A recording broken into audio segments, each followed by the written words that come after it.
الحمد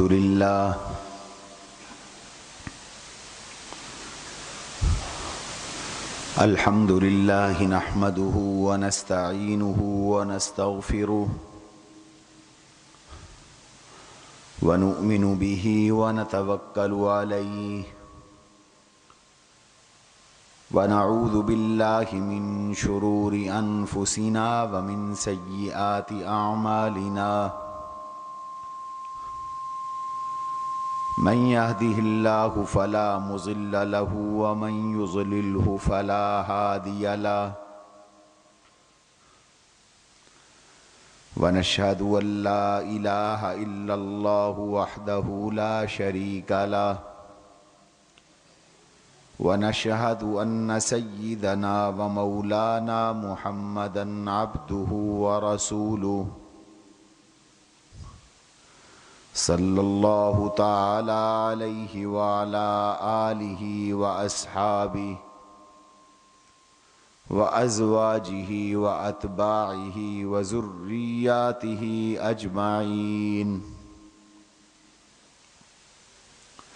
أما بعد فأعوذ بالله من الشيطان الرجيم بسم الله الرحمن الرحيم النبي أولى بالمؤمنين من أنفسهم وأزواجه أمهاتهم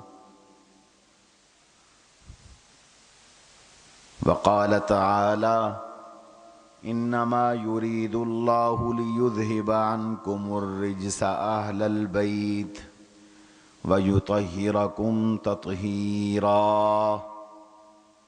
وقال رسول الله صلى الله عليه وسلم كمل من الرجال كثير ولم يكمل من النساء إلا آسيا وخديجة ومريم وفضل عائشة على النساء كفضل السريد على سائر الطعام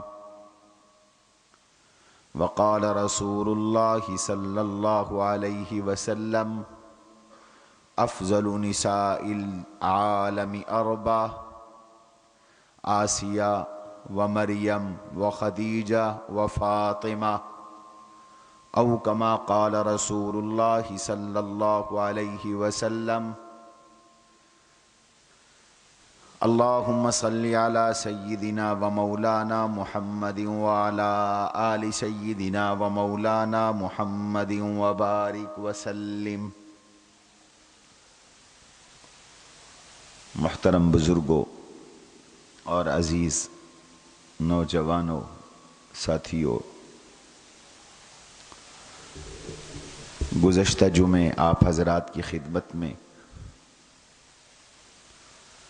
حضور نبی کریم صلی اللہ تعالی علیہ وسلم کی سیرت طیبہ کا وہ پہلو جو آپ کے گھر سے تعلق رکھتا ہے، آپ کی ازواج مطہرات کی معاشرت سے تعلق رکھتا ہے، آپ کی خدمت میں عرض کیا تھا، اور یہ بھی عرض کیا تھا کہ حضور نبی علیہ السلام کی کل 11 ازواج مطہرات تھیں، جس میں 6 قریشی تھیں، 4 عربی تھیں اور 1 غیر عرب میں سے تھیں، بنی اسرائیل میں سے تھیں۔ اور یہ بھی عرض کیا تھا کہ جب حضور علیہ السلام کا اس دنیا سے وصال ہوا اور ایک وقت میں آپ کے نکاح میں 9 ازواج مطہرات رہی، حضور پاک صلی اللہ علیہ وسلم کی یہ ساری ازواج مطہرات ہماری مائیں ہیں۔ ان کو ماں کیوں کہا جاتا ہے، اس کی وجہ بھی گزشتہ جمعے کے بیان میں عرض کی تھی۔ ان کے ساتھ حضور پاک کا نبھا کیسے تھا، حضور گھر میں کیسے رہتے تھے، اس کی تفصیل بھی آپ کی ازواج مطہرات کی احادیث کی روشنی میں گزشتہ جمعے عرض کی جا چکی ہیں۔ آج کی مجلس میں ہم حضور علیہ السلام کی ازواج مطہرات اور آپ کی شادیوں کا تذکرہ سنیں گے اور کریں گے، تاکہ ہمیں پتہ چلے کہ ہماری مائیں کیسے تھیں، ہمارے آقا سے ان کی شادیاں کیسے ہوئیں اور ان کے ساتھ حضور علیہ السلام کی معاشرت کیسے ہوئی۔ آپ کی ازواج مطہرات میں سب سے پہلی زوجہ محترمہ، ہماری سب سے بڑی ماں، پہلی ماں ام المؤمنین سیدہ طیبہ طاہرہ حضرت خدیجہ بنت خویلد رضی اللہ تعالی عنہا ہیں، جن کا سلسلہ نسب اوپر جا کر حضور صلی اللہ علیہ وسلم سے مل جاتا ہے۔ خدیجہ بنت خویلد بن اسد بن عبد العزیٰ،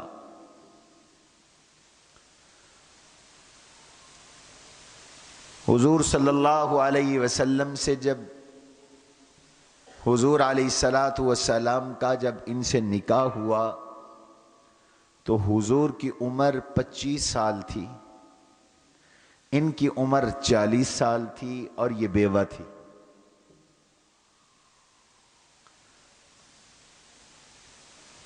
عتیق نامی ایک شخص کے نکاح میں تھیں، جن سے 2 بچے ہوئے جو حضور کے ربیب بنے، حضور کی گود میں پلے سیدہ خدیجہ سے شادی کے بعد۔ ایک بچی تھی، ان کا نام ہند تھا، اور ایک بچہ تھا، ان کا نام حالہ تھا۔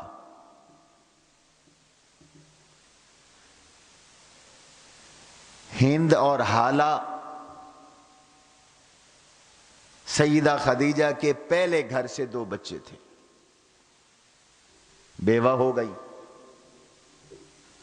عرب کی مالدار ترین خاتون تھی، اللہ نے انہیں دولت سے نوازا تھا، شرافت بھی اعلیٰ درجے کی تھی، دولت بھی اعلیٰ درجے کی تھی، تجارت کیا کرتی تھیں مردوں کے ذریعے، مزاربت اور بھائی والی پر لوگوں کو پیسہ دیتی تھیں، وہ کاروبار کرتے تھے، منافع آدھو آدھ ہوا کرتا تھا۔ حضور علیہ السلام سے ان کی شادی کیسے ہوئی، اس میں چند روایات ہیں۔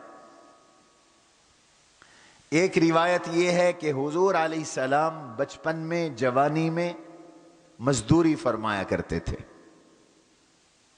یہ بات تو یقینی ہے کہ میرے آقا نے نبوت سے پہلے جوانی میں تجارت کا پیشہ بھی اپنایا اور مزدوری کا پیشہ بھی اپنایا۔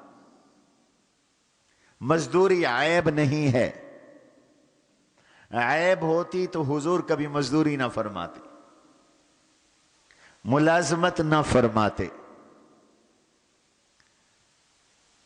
آپ بکریاں چراتے تھے کرائے پر، بکریاں لوگوں کی ہوتی تھیں اور ریوڑ ہوتے تھے عرب میں بڑے بڑے، گلہ بانی ان کا پیشہ تھا۔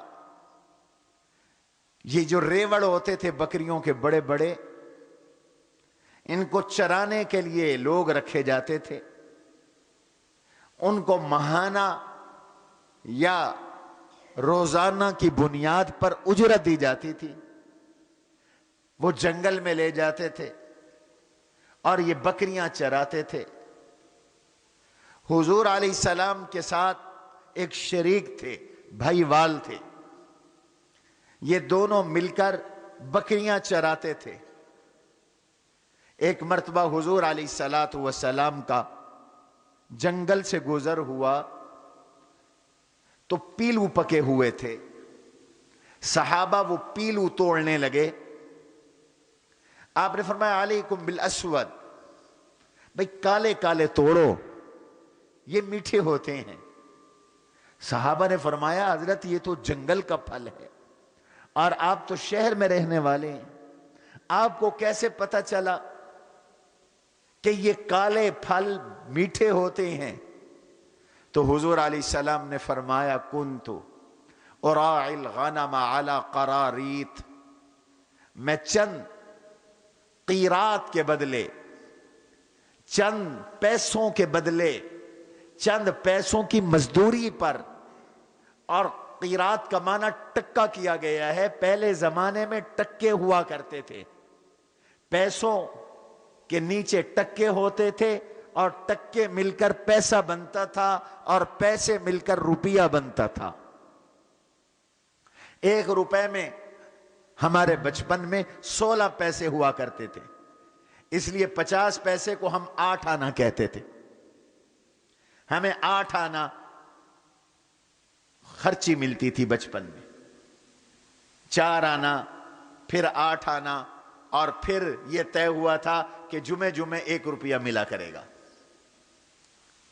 تو یہ آپ نے فرمایا میں چند ٹکوں پر بکریاں چراتا تھا۔ یہ حضور کی معیشت ہے۔ راتوں رات امیر بننے کے خواب دیکھنے والے ہمیشہ تکلیف میں رہتے۔ اپنے نبی کی معاشرت کو دیکھو، حضور علیہ السلام نے بکریاں بھی چرائیں، کوئی عیب نہیں ہے، اور اللہ کی طرف سے اس میں حکمت بھی ہے۔ وما من نبی الا قد راع الغنم او کما قال، بخاری کی روایت ہے، ہر نبی نے بکریاں چرائی ہیں، اللہ نے ہر نبی سے بکریاں چروائی ہیں۔ حضرت موسیٰ علیہ السلام ان کی تو شادی اسی شرط پر ہوئی تھی، انی ارید ان انکحک احدی ابنتی ہاتین علی ان تأجرنی 8 حجج فإن اتممت 10 فمن عندک وما ارید ان اشق علیک۔ آپ مزدوری کریں گے ہمارے پاس۔ حضرت شعیب علیہ السلام نے فرمایا تھا موسیٰ علیہ السلام سے، میرا ارادہ ایک بچی کا نکاح آپ سے کر دوں اس شرط پر کہ آپ 8 سال ہمارے پاس مزدوری کریں گے، اور اگر 10 بھی پورے کر دیں گے تو وہ آپ کی طرف سے احسان ہوگا، ورنہ 8 سال کی تو شرط ہے۔ موسیٰ علیہ السلام نے شرط قبول کی اور 8 سال تک حضرت شعیب علیہ السلام کے پاس ملازم رہے، مزدوری کرتے رہے، بکریاں چراتے رہے۔ موسیٰ علیہ السلام کے بکریاں چرانے کا قصہ قرآن میں موجود ہے، تذکرہ قرآن میں موجود ہے۔ ما تلک بیمینک یا موسیٰ، موسیٰ ہاتھ میں کیا ہے؟ جب نبوت ملنے لگی تو اللہ نے پوچھا، اس لیے پوچھا کہ اس نے سانپ بننا تھا، بعد میں اس مغالطے میں نہ پڑ جائیں کہ کہیں میں نے سانپ پکڑا ہوا تھا، اس لیے فرمایا اچھی طرح دیکھ لیں۔ موسیٰ علیہ السلام سوال کیا، ما تلک بیمینک یا موسیٰ، موسیٰ ہاتھ میں کیا ہے؟ قال ہی عصائی، یہ میرا ڈنڈا ہے، سوٹا ہے، عصا ہے، اتوکا علیہا، سہارا لیتا ہوں، واہش بہا علی غنمی، بکریوں کو اس سے ہٹاتا ہوں، بکریاں چراتا ہوں اور بکریوں کو اس سے ہٹاتا ہوں۔ وَلِيَ فِيهَا مَآرِبُ أُخْرَى، عصا کے اور بھی بہت سے فائدے ہیں، اور بھی بہت سے کام لیتا ہوں، بکریاں چرائیں۔ تو ایک بار حضور علیہ السلام نے اپنے بھائی وال کے ساتھ مل کر حضرت خدیجہ کی بہن کی بکریاں کرائے پر لیں اور چرائیں، مزدوری کی۔ مزدوری لینے کا مرحلہ آیا تو حضرت خدیجہ کی بہن سے مزدوری لینی تھی، یہ عورت ذات تھی، خاتون تھی۔ حضور کے بھائی وال نے کہا، شریک نے کہا محمد چلو، یہ نبوت سے پہلے کی باتیں، چلو چل کر مزدوری لاتے ہیں۔ حضور علیہ السلام نے ارشاد فرمایا، مجھے شرم آتی ہے، مجھے حیا آتی ہے، تم چلے جاؤ۔ وہ اکیلے مزدوری لینے گئے تو حضرت خدیجہ کی بہن نے کہا کہ تمہارا شریک کہاں ہے، محمد کہاں ہے؟ انہوں نے کہا کہ وہ کہتا ہے مجھے حیا آتی ہے، مجھے شرم آتی ہے۔ تو حضرت خدیجہ کی بہن کہنے لگی اللہ کی قسم محمد سب سے زیادہ حیا والے ہیں اور سب سے زیادہ اخلاق والے ہیں، اور ان کے دل میں آیا کہ میں اپنی بہن کی شادی محمد سے کروا دوں، اور انہوں نے اس شریک کے ذریعے پیغام بھیجا کہ اپنے بھائیوال سے بات کرو کہ اگر وہ چاہے تو پیغام نکاح دے ہمارے ابا کو ہماری بہن خدیجہ کے نکاح کے لیے، شادی کے لیے۔ بعد سیرت نگار کہتے ہیں یہ واقعہ ذریعہ بنا سیدہ خدیجہ کی حضور سے شادی کا۔ مزدوری ذریعہ بنی، مزدوری میں نظر آنے والی اوصاف، حضور کی شرافت، حضور کا حیا، اللہ کے نبی کے اخلاق، دیانت داری ذریعہ بنی اس نئے رشتے کا۔ اور بعض سیرت نگاروں نے سیرت ابن ہشام میں اور واقعہ مذکور ہے، ہو سکتا ہے یہ سارے ہی واقعات سبب بنے ہوں۔ حضور علیہ السلام نے تجارت کا ایک سفر پہلے شام کا فرمایا تھا، حضور کے پاس سرمایہ نہیں تھا، آپ یتیم تھے۔ حضرت عبداللہ کے در یتیم ہیں، ابا بھی نہیں، امی بھی نہیں۔ جناب ابو طالب کی کفالت میں تھے، وہ خود غریب تھے۔ حضرت علی کے ابا غریب تھے۔ آج تو تم نے حضرت علی کو خدا بنا لیا، مشکل کشا بنا لیا۔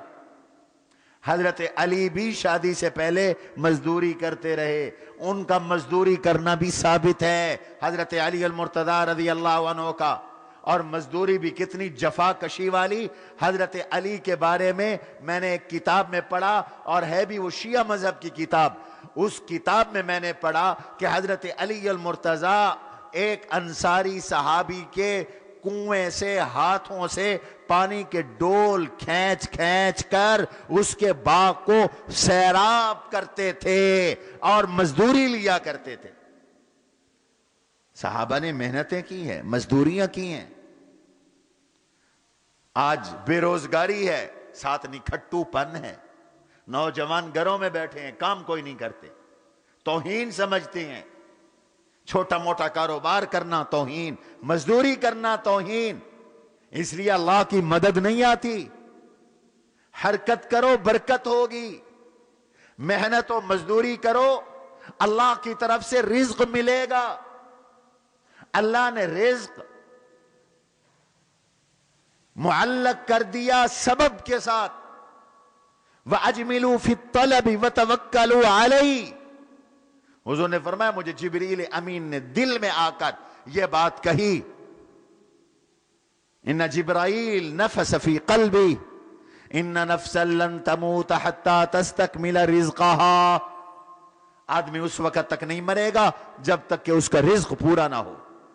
آپ کا جو رزق اللہ نے لکھا ہے آپ کو مل کے رہے گا، دنیا کی کوئی طاقت آپ سے رزق چھین نہیں سکتی۔ لیکن حکم ہے کہ رزق اللہ نے دینا ہے، لیکن کماؤ، وَأَجْمِلُوا فِي الطَّلَبِ، اچھے انداز سے محنت کر کے کماؤ رزق۔ فَإِذَا قُضِيَتِ الصَّلَاةُ فَانْتَشِرُوا فِي الْأَرْضِ وَابْتَغُوا مِنْ فَضْلِ اللَّهِ وَاذْكُرُوا اللَّهَ كَثِيرًا لَعَلَّكُمْ تُفْلِحُونَ۔ نماز جمعہ ہو جائے، رزق کماؤ، قرآن نے کہا لَيْسَ عَلَيْكُمْ جُنَاحٌ أَن تَبْتَغُوا فَضْلًا مِّن رَبِّكُمْ۔ یہ قرآن حکم دے رہا ہے۔ حج میں بھی کوئی حرج کی بات نہیں ہے، تم روزی کماؤ، رزق حاصل کرو، رزق طلب کرو۔ رزق طلب کرنے کا حکم ہے، گھر میں ہاتھ پہ ہاتھ رکھ کے بیٹھ جانا یہ توکل نہیں ہے۔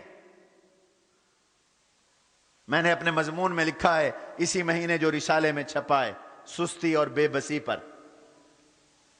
کسی نے حضرت عمر رضی اللہ عنہ نے کچھ لوگوں کو دیکھا وہ بیٹھے ہوئے ہیں، فرمایا تم کام کاج کوئی نہیں کرتے؟ کہنے لگے ہم توکلی لوگ ہیں، ہمارا تو اللہ پر یقین ہے، ہم تو مخلوق سے نہیں لیتے۔ وہ کہنے لگے کہ ہمارا اللہ پہ یقین ہے، ہم روزی نہیں کماتے۔ حضرت عمر رضی اللہ تعالیٰ عنہ نے ارشاد فرمایا یہ کوئی توکل نہیں ہے، توکل یہ ہے کہ بیج ڈال دو زمین میں اور اللہ سے اس کھیت کے نکلنے اور پکنے کی امید رکھو، اللہ پہ بھروسہ کرو، یہ توکل ہے۔ حضور علیہ الصلوۃ والسلام کو حضرت خدیجہ نے پیغام بھیجا، محمد تم محنتی ہو، دیانتدار ہو، امانت دار ہو، تمہارے پاس پیسے نہیں، میرے پاس پیسہ ہے، میں عورت زاد ہوں، میں کام نہیں کر سکتی، تم شام جا رہے ہو لوگوں کا مال تجارت لے کر، میرا بھی مال لے جاؤ اور وہاں جا کر بیچو، منافع تمہیں بھی دوں گی، خود بھی رکھوں گی، منافع آدھو آدھ ہوگا۔ حضور نے اس پیشکش کو قبول فرما لیا۔ حضور کے پاس جو مال تھے ان میں سب سے زیادہ مال اس خاتون کا تھا، سیدہ خدیجہ کا تھا۔ حضرت خدیجہ کا آدھا مال، آدھے سے زیادہ مال اور آدھے سے تھوڑا مال باقی لوگوں کا، اس لیے حضرت خدیجہ نے اپنا غلام میسرہ وہ بھی حضور کے ساتھ کر دیا کہ تم حضور کے ساتھ جاؤ اور ذرا دیکھو کاروبار کیسے کرتے ہیں، ذرا دیکھو سفر کیسے کرتے ہیں، ذرا دیکھو ان میں کتنی صداقت ہے، کتنی امانت ہے، کتنی دیانت ہے، ان کے اندر کتنا تقوی ہے، کتنا اللہ کا خوف ہے، کتنا یہ لوگوں کے حقوق ادا کرتے ہیں۔ میسرہ کو ساتھ بھیجا۔ حضور اور میسرہ مکہ سے شام روانہ ہوئے، 1 مہینے سے زیادہ کی مسافت ہے، تقریباً 1.25 مہینے کی مسافت ہے۔ میسرہ کا بیان ہے اللہ کے نبی جب چلتے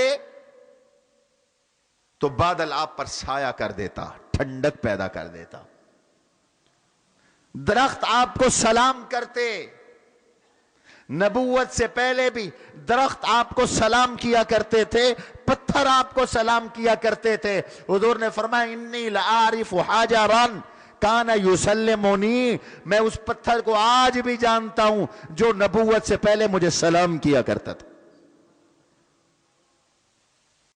نے یہ دیکھا سفر ہو رہا ہے، شام پہنچے تو ایک درخت کے نیچے جا کر سستائے، حضور صلی اللہ علیہ وسلم ایک درخت کے نیچے جا کے تشریف فرما ہوئے۔ میسرہ آپ کے ساتھ تھا، ساتھ یہ گرجا گھر تھا عیسائیوں کا، چرچ تھا عیسائیوں کا۔ وہاں سے راہب پادری بھاگتا ہوا آیا اور آ کے حضور کو دیکھ کے کہنے لگا قسم خدا کی عیسیٰ علیہ السلام کے بعد آپ پہلی شخصیت ہے جو اس درخت کے نیچے آ کے بیٹھے ہیں، آج تک عیسیٰ علیہ السلام کے علاوہ اس درخت کے نیچے کوئی نہیں بیٹھا تھا۔ یہ اتنا پرانا درخت ہے، 650 سال پہلے اس کے نیچے عیسیٰ علیہ السلام بیٹھے تھے یا آپ بیٹھے ہیں۔ مجھے تو ایسے لگتا ہے کہ آپ وہی ہیں جن کا ذکر ہماری کتابوں میں ہے، آپ خاتم النبیین ہیں، آپ آخری نبی ہیں۔ اور پھر حضور کی آنکھوں کو دیکھا تو دیکھ کر میسرہ سے پوچھنے لگا یہ جو ان کی آنکھوں میں سرخی ہے، حضور کی آنکھیں سرخی مائل تھی، یہ جو ان کی آنکھوں میں سرخی ہے یہ ابھی آئی ہے یا رہتی ہے؟ میسرہ نے کہا نہیں، یہ سرخی تو ان کی آنکھوں میں ہمیشہ رہتی ہے۔ کہنے لگا اللہ کی قسم یہی نشانی ہماری کتابوں میں لکھی ہوئی ہے، یہ آخری نبی بننے والے ہیں، یہ خاتم النبیین بن کے آنے والے ہیں۔ میسرہ نے آپ کی نبوت کی شہادت دی۔ اللہ نے اپنے حبیب کا تذکرہ پچھلی کتابوں میں کیا، تورات میں کیا، زبور میں کیا، انجیل میں کیا، آسمانی صحیفوں میں کیا، حضور کا چرچا، تذکرہ، اوصاف، شکل، صورت، قد، آپ کا رنگ، آپ کے جسم کی ساخت یہودیوں کے علماء جانتے تھے، عیسائیوں کے علماء جانتے تھے، حتیٰ کہ بعض لوگوں نے خاکے بنائے ہوئے تھے، تصویریں بنائی ہوئی تھی حضور علیہ السلام کی۔ ترجمان السنہ میں مولانا بدر عالم ملٹھی رحمہ اللہ نے ایک بڑا عجیب واقعہ لکھا ہے۔ ایک صحابی کے بارے میں لکھا کہ وہ ایک ملک میں گئے، ان کو دیکھ کر ایک عیسائی عالم نے پوچھا آپ کہاں سے آئے ہیں؟ کہنے لگے میں مکے سے آیا ہوں۔ کہا اس شخص کو جانتے ہو جس نے نبوت کا دعویٰ کیا ہے؟ اس نے کہا جی جانتا ہوں۔ اس نے کہا میرے ساتھ گرجا گھر چلو۔ وہ گرجا گھر لے گیا اور ایک البم تصویروں کا اٹھایا اور کہا دیکھو اس میں ان کی کوئی تصویر ہے؟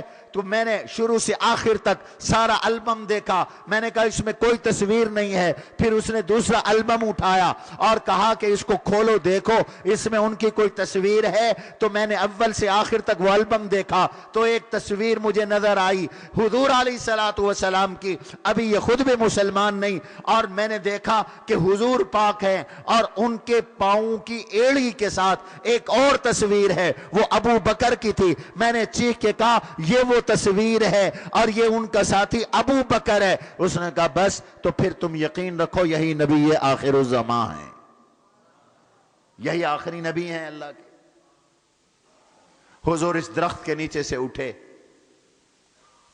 منڈی چلے گئے، مارکیٹ چلے گئے، بازار چلے گئے، وہاں سودا بیچنا شروع کر دیا۔ یہاں سے لے کر مکے سے سامان لے کر شام بیچنا تھا، شام سے لا کر مکے بیچا جاتا تھا۔ ایکسپورٹ امپورٹ کا کام تھا، آپ یوں بھی کہہ سکتے، درآمد اور برآمد کا کام تھا۔ وہاں دوران معاملہ ایک شخص کا حضور سے جھگڑا ہو گیا۔ حضور نے فرمایا نہیں میں نے یہ بات یوں کی، اس نے کہا یوں کی۔ وہ شخص کہنے لگا لات و عزا کی قسم اٹھاؤ۔ حضور نے فرمایا میں نے کبھی لات و عزا کی قسم نہیں اٹھائی۔ حضور نے کبھی نبوت سے پہلے بھی نہ شرک کیا نہ شرک والا کوئی کام کیا۔ میں نے کبھی لات و عزا کی قسم نہیں اٹھائی، میں نے کبھی بتوں کی قسم نہیں اٹھائی، اور بلکہ میرا تو معمول ہے میں جب لات و عزا کے جہاں بت پڑے ہیں وہاں سے گزرتا ہوں تو اعراض کر کے چلا جاتا ہوں۔ میں تو نہ لات کو دیکھتا ہوں نہ عزا کو دیکھتا ہوں۔ لوگ لات کے آگے جھکتے ہیں، عزا کے آگے جھکتے ہیں، لات و منات کی قسمیں اٹھاتے ہیں، لات و منات کی منتیں مانتے ہیں، لات و منات کو سجدے کرتے ہیں، لات و منات کی پوجا اور پاٹ کرتے ہیں۔ میں تو لات و منات کو دیکھ کر چلا جایا کرتا ہوں۔ اس نے کہا واقعتاً بات تو تمہاری ٹھیک ہے، لات و منات کے ہاتھ میں کچھ بھی نہیں ہے۔ اور پھر وہ سنبھلا اور سنبھل کے کہنے لگا، دیکھ کے کہنے لگا مجھے ایسے لگتا ہے کہ تم نبی آخر الزمان ہو، آخری نبی کی اوصاف تم میں پائی جاتی۔ یہ دو واقعات ہوئے اس سفر میں۔ حضور واپس آئے میسرہ کے ساتھ، بہت سا منافع ہوا، بہت برکت ہوئی، بہت منافع ہوا۔ میں کئی ایسے لوگوں کو جانتا ہوں جو بہت اپنے کاروبار میں کسی بزرگ کو حصہ دار اس لیے بنا دیتے ہیں ہمارے کام میں برکت ہو، اور اللہ انہیں برکت عطا کرتے ہیں۔ اہل اللہ کی اپنی برکات ہوتی، اپنی طرف سے حصہ مقرر کر دیا، 5%، 1%۔ حضور کی وجہ سے خدیجہ کے مال میں بے تحاشا برکت ہوئی۔ خدیجہ کو سخت انتظار تھا کہ یہ قافلہ کب واپس آئے، پتہ چلے میرے کاروبار کا کیا بنا، میرے سرمایہ کا کیا بنا، میرے پیسے کا کیا بنا۔ ہر پیسے والا آدمی جب انویسٹ کرتا ہے تو اسے فکر ہوتی ہے میرا پیسہ ڈوب نہ جائے، فکر تھی ہوئی۔ اور روزانہ وہ اپنے گھر کے دوسری منزل بالا خانے کی چھت پہ چڑھ کر شام سے آنے والے راستے کو تکتی تھی، دیکھتی تھی کہ قافلہ آ تو نہیں رہا، ٹیلی فون کا زمانہ نہیں تھا، تار کا زمانہ بھی نہیں تھا، خطوط کا زمانہ بھی نہیں تھا، کوئی پتہ نہیں کب آنا ہے۔ لوگ لمبے سفروں پہ جاتے تھے تو مل ملا کے جاتے تھے، پتہ نہیں واپسی بھی ہوگی کہ نہیں ہوگی۔ ہم نے اپنے بچپن میں دیکھا لوگ باری جہازوں پہ حج پہ جاتے تھے تو ایسے معاملات کر کے جاتے تھے کہ جیسے اب یہ ان کی زندگی کا آخر ہے۔ ہن تو ماشاءاللہ رشوت دے پیسے نال لوگ حج کی تیاں دن، حرام کھا کے عمرہ کی تیاں دن۔ 3 نمبر سودا بیچا، سال کے بعد عمرہ کر لیا، گناہ بخشے گئے۔ اللہ کی عدالت ہے، اللہ کو بھولے بھالے نہیں ہے۔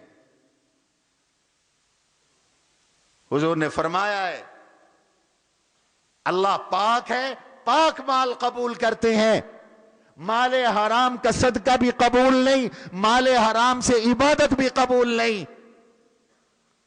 مسجدوں میں بجلی چوری کی چلتی ہے، گیس کے میٹر بند ہیں، گیس چوری کے چلتی ہیں، اور بڑے مزے سے نمازی نماز پڑھ لیں، خاک نماز قبول ہوگی؟ جب پانی حرام کا، گیس حرام کی، تو تیرا کیا وضو ہوا اور کیا تیری نماز ہوئی؟ فکر تھی حضرت خدیجہ کو، تو ایک دن چڑھی اپنے بالا خانے کی چھت پر، ان کی سہیلیاں بھی ساتھ تھیں، دور سے دیکھا قافلہ آ رہا ہے، کہنے لگی لگتا تو یہی ہے، یہ میسرہ اور محمد آ رہے ہیں، سب کو صلی اللہ علیہ وسلم، لگتا تو یہی ہے۔ اور پھر کیا ہوا؟ جب قافلہ قریب آیا تو دیکھا ایک فرشتہ آپ کے دائیں ہیں، ایک فرشتہ آپ کے بائیں ہیں، اور سر پر سایہ کیا ہوا ہے اپنے پروں سے۔ اور میسرہ نے بھی یہ فرشتے دیکھے، نبوت سے پہلے بھی جب چلتے تھے تو فرشتے پر پھیلا کر آپ پر سایہ کرتے تھے، آپ کا اکرام کرتے تھے، آپ کا احترام کرتے تھے۔ حضور تو حضور ہیں، تم جو حضور کے غلام ہو، طالب علم، حضور نے فرمایا ان للہ ملائکہ لتضع اجنحتہا لطالب العلم، حضور کے تو سر پر فرشتے پر پھیلا کر سایہ کرتے تھے، اور حضور کے وارث علماء اور طلباء کے لیے اللہ کے فرشتے زمین پہ پر پھیلا کر ان کا احترام کرتے ہیں، ان کا احترام کرتے ہیں، بشرطے کہ طالب رہو، نیک رہو، دیندار رہو، نیتیں ٹھیک رہیں۔ لیکن ہمیں نظر نہیں آتے، حضور کی برکت سے حضور کے ساتھیوں کو نظر آ گئے، حضرت خدیجہ کو نظر آئے، میسرہ کو نظر آئے، بے تابی سے انتظار تھا۔ میسرہ آیا، حضور نے لا کر پیسے حضرت خدیجہ کے پاس رکھ دیے، پوچھا کیا ہوا؟ میسرہ نے کہا بہت نفع ہوا، بہت برکت ہوئی کام میں، بہت پیسہ آیا، بہت منافع آیا۔ پوچھا کہ تم نے اس شخص کو کیسے پایا؟ میسرہ نے کہا کہ کیسے پایا؟ چلتے تھے تو درخت سلام کرتے تھے، بادل سایہ کر دیتا تھا، فرشتے پر اپنے ان کے اوپر پھیلا لیتے تھے۔ سیدہ خدیجہ نے جب یہ اوصاف سنی تو انہیں رغبت پیدا ہوئی کہ مجھے نکاح اسی نوجوان سے کرنا چاہیے۔ تو پیغام بھیجا گیا، حضور علیہ السلام کی بھی رغبت پیدا ہوئی، آپ نے اپنے چچا جناب ابو طالب کو آگے کیا۔ ایک روایت کے مطابق حضرت خدیجہ کے والد زندہ تھے، خویلد زندہ تھے، ایک روایت کے مطابق خویلد کا وصال ہو چکا تھا، ان کے چچا زندہ تھے، والد کو یا چچا کو پیغام نکاح دیا گیا۔ اب پیغام نکاح دیا اس بچے نے جو یتیم بھی ہے، جس کا باپ بھی نہیں، ماں بھی نہیں، والد بھی نہیں، والدہ بھی نہیں، دولت بھی نہیں، پیسہ بھی نہیں، سرمایہ بھی نہیں، صرف شرافت، صرف کرامت، صرف سخاوت، صرف اخلاق، صرف دیانت اور صرف امانت کی وجہ سے یہ رشتہ ہو رہا ہے۔ اور رشتے وہی کامیاب ہوتے ہیں جو دینداری کی بنیاد پر، یہ بات حضور نے بھی فرمائی. ذرا قریب قریب آ جاؤ, آگے آ جاؤ, لوگوں کو تنگی ہو رہی, آگے آ جاؤ, ذرا اگلی صف میں آ جاؤ. یہ بات حضور علیہ السلام نے بھی ارشاد فرمائی, تنکح المرأة لأربع لحسنها ولجمالها ولمالها فاذبر بذات الدین تربت یداک. کبھی رشتہ حسن کی وجہ سے ہوتا ہے, کبھی رشتہ خاندان کی وجہ سے ہوتا ہے, کبھی رشتہ مال کی وجہ سے ہوتا ہے. آپ نے فرمایا کامیابی دین کی وجہ سے رشتہ کرنے میں ہے. حسن و جمال آ جائے کل نہیں ہے. ایک ہیپیٹائٹس سی کی بیماری لگ جائے سارا حسن ختم, کالا سیاہ ہو جاتا ہے آدمی, فالج ہو گئی, لقوہ ہو گیا, حسن ختم. مال آ جائے کل نہیں, خاندان کی وجہ سے تکبر آ جاتا ہے. دین ہوگا دونوں طرف, ایک دوسرے کے حقوق ادا کریں گے, محبتیں قائم ہوں گی, خوف خدا ہوگا. اس لیے فرمایا رشتہ دین کی بنیاد پہ کرو. حضور اور حضرت خدیجہ کا رشتہ اخلاق کی بنیاد پہ ہوا, دیانت کی بنیاد پہ ہوا, امانت کی بنیاد پہ ہوا, صداقت کی بنیاد پہ ہوا. حضور کے معجزات اور ارہاسات کی بنیاد پر یہ رشتہ ہوا. ابو طالب آئے اور آ کے خطبہ پڑھا اور نکاح ہوا حضور صلی اللہ علیہ وسلم کا. اور خطبہ بڑا عجیب تھا. کہنے لگے اللہ کے حمد و ثنا کے بعد, اما بعد ان محمدن لا يوازنه فتى من قریش الا رجحه شرفا وفضلا ونبلا وعقلا وان قل في المال فان المال ذل رائح. یہ ابو طالب کا خطبہ ہے جو حضور کے نکاح میں جناب ابو طالب نے خطبہ پڑھا تھا حضرت خدیجہ کے ساتھ. جو حضور کا نکاح ہو رہا ہے اس نکاح میں خطبہ پڑھا. کہنے لگا لوگو ان محمدا لا يوازنه فتى من قریش, محمد ایسا جوان ہے اس کا قریش کے کسی بھی نوجوان سے تم موازنہ کر لو. الا راجعه فضلا وشرفا ونبلا وعقلا, فضیلت میں, شرف میں, بلندی میں, سمجھداری میں, عقل میں, ذہانت میں محمد عرب کے سارے نوجوانوں سے بڑھ کر ہے. وَإِن قَلَّ فِي الْمَالِ, غریب ضرور ہے میرا بھتیجا محمد, مال میں کم ہے تو کیا ہوا, فَإِنَّ الْمَالَ ذِلٌ زَائِلٌ, مال تو ڈھلتا بڑھتا سایہ ہے, سایہ کبھی ٹھہرتا نہیں ہے. کبھی سایہ ایک جگہ ٹھہرا تو مال بھی ایک جگہ نہیں ٹھہرا. آج مال اس کے پاس ہے, کل اس کے پاس ہے, پرسوں اس کے پاس ہے. آج کے جو دولت مند ہیں کل غریب تھے, اور آج وہ امیر ہیں, ہو سکتا ہے کل وہ یا ان کی نسلیں پھر غریب ہوں. مال تو آنی جانی چیز ہے. نکاح ہو گیا حضرت خدیجہ رضی اللہ عنہا سے, حضور کا نکاح ہو گیا. ابھی حضور 25 سال کے ہیں, اور پھر ایسی محبت اللہ نے قائم کی, ایسی الفت قائم کی کہ حضرت خدیجہ حضور کی غم گسار بیوی بن گئی. حضرت خدیجہ کو چند خصوصیات حاصل ہے جو کسی اور حضور کی بیوی کو حاصل نہیں ہے. سب سے پہلی خصوصیت یہ ہے کہ خدیجہ عورتوں میں سب سے پہلے مسلمان ہوئی, اور بعض علماء نے کہا روئے عرض کے تمام لوگوں میں, مردوں میں, عورتوں میں, بچوں میں, غلاموں میں بھی سب سے پہلے حضرت خدیجہ نے حضور کا کلمہ پڑھا, سب سے پہلے ایمان لائی. صرف ایمان نہیں لائیں, حضور کو تسلیاں دی, حضور کی ڈھارس بندھائی, حضور علیہ السلام کو حوصلہ دیا. بخاری میں تفصیل کے ساتھ پہلی وحی کا قصہ مذکور ہے. ایک پنکھا چلا دو. حضور غار حرا میں تھے, جبریل آئے, فرشتہ آیا اور اس نے آ کے حضور کو دبایا اور کہنے لگا اقرا. حضور نے فرمایا ما انا بقارئ, پھر پہلی بار دبایا, فغتنی, اور دبا کر پھر کہا ثم قال اقرا فقلت ما انا بقارئ فغطني الثانية حتى بلغ مني الجهد حتیٰ کہ انتہا درجے کا دبا دیا. ثم قال اقرا پھر کہا پڑھو. فقلت ما انا بقارئ میں نے کہا میں پڑھا ہوا نہیں ہوں. فغطني الثالثة پھر مجھے تیسری بات پکڑ کر دبایا اور زور سے دبایا اور کہا اقرا. فقلت ما انا بقارئ میں نے کہا میں نہیں پڑھ سکتا. فقال اقرا بسم ربك الذي خلق الانسان من علق اقرا وربك الاکرم الذي علم بالقلم علم الانسان ما لم يعلم. پھر میں پڑھنے لگ گیا. یہ پہلی وحی. چلے گئے.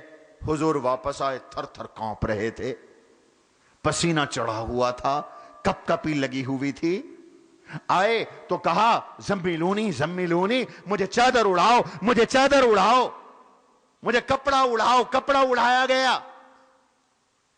فلما ذهب عنه الروع جب خوف دور ہو گیا, گھبراہٹ دور ہو گئی, تو حضرت خدیجہ کو پورا قصہ سنایا اور کہنے لگے خشیت علی نفسی, مجھ پر نبوت کا بڑا وزن آ گیا, میں تو نہیں برداشت کر سکوں گا, مر جاؤں گا, مجھے اپنی جان کا خطرہ ہے.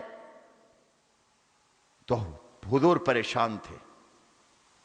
آج کی کوئی عورت ہوتی تو وہ ساتھ رونا شروع کر دیتی, ایک ماتم شروع ہو جاتا, فون ہو جاتا تم بھی آ جاؤ تم بھی آ جاؤ. آج ایک عجیب واقعہ ہو گیا ہے. لیکن یہ سمجھدار خاتون تھی, حضور کو تسلی دی. کہنے لگی آپ پریشان نہ ہوں, انکا لتحمل الکل وتکسب المعدوم وتقرئ الضیف وتعین علی نوائب الحق اذن لن یزیک اللہ ابدا.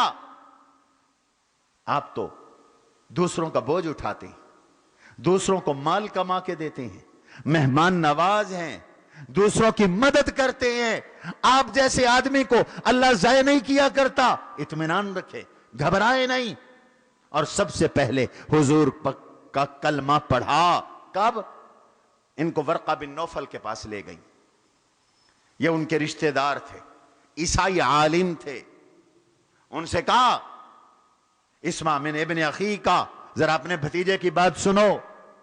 حضور نے سارا قصہ بتایا تو ورقہ بن نوفل کہنے لگے وکان قد عامیا شیخن کبیرن قد عامیا, بہت بوڑھے تھے, نابینے ہو گئے تھے. وہ کہنے لگے ھذا الناموس الذی انزل علی موسیٰ, ان پر وحی آئی ہے, یہ نبی بن گئے ہیں. جیسے موسیٰ پہ جبریل آتے تھے, یہ وہی جبریل ہے, یہ وہی فرشتہ ہے. تو اب سب سے پہلے حضور پہ کلمہ پڑھنے والی خاتون یہی گھر والی حضرت خدیجہ تھی.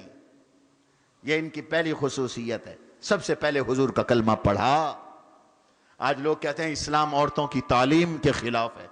اور پاگلو, اسلام میں تو سب سے پہلے علم حاصل کرنے والی ہے ہی عورت. سب سے پہلے متعلم ہے ہی عورت. عورت نے سب سے پہلے قرآن پڑھا.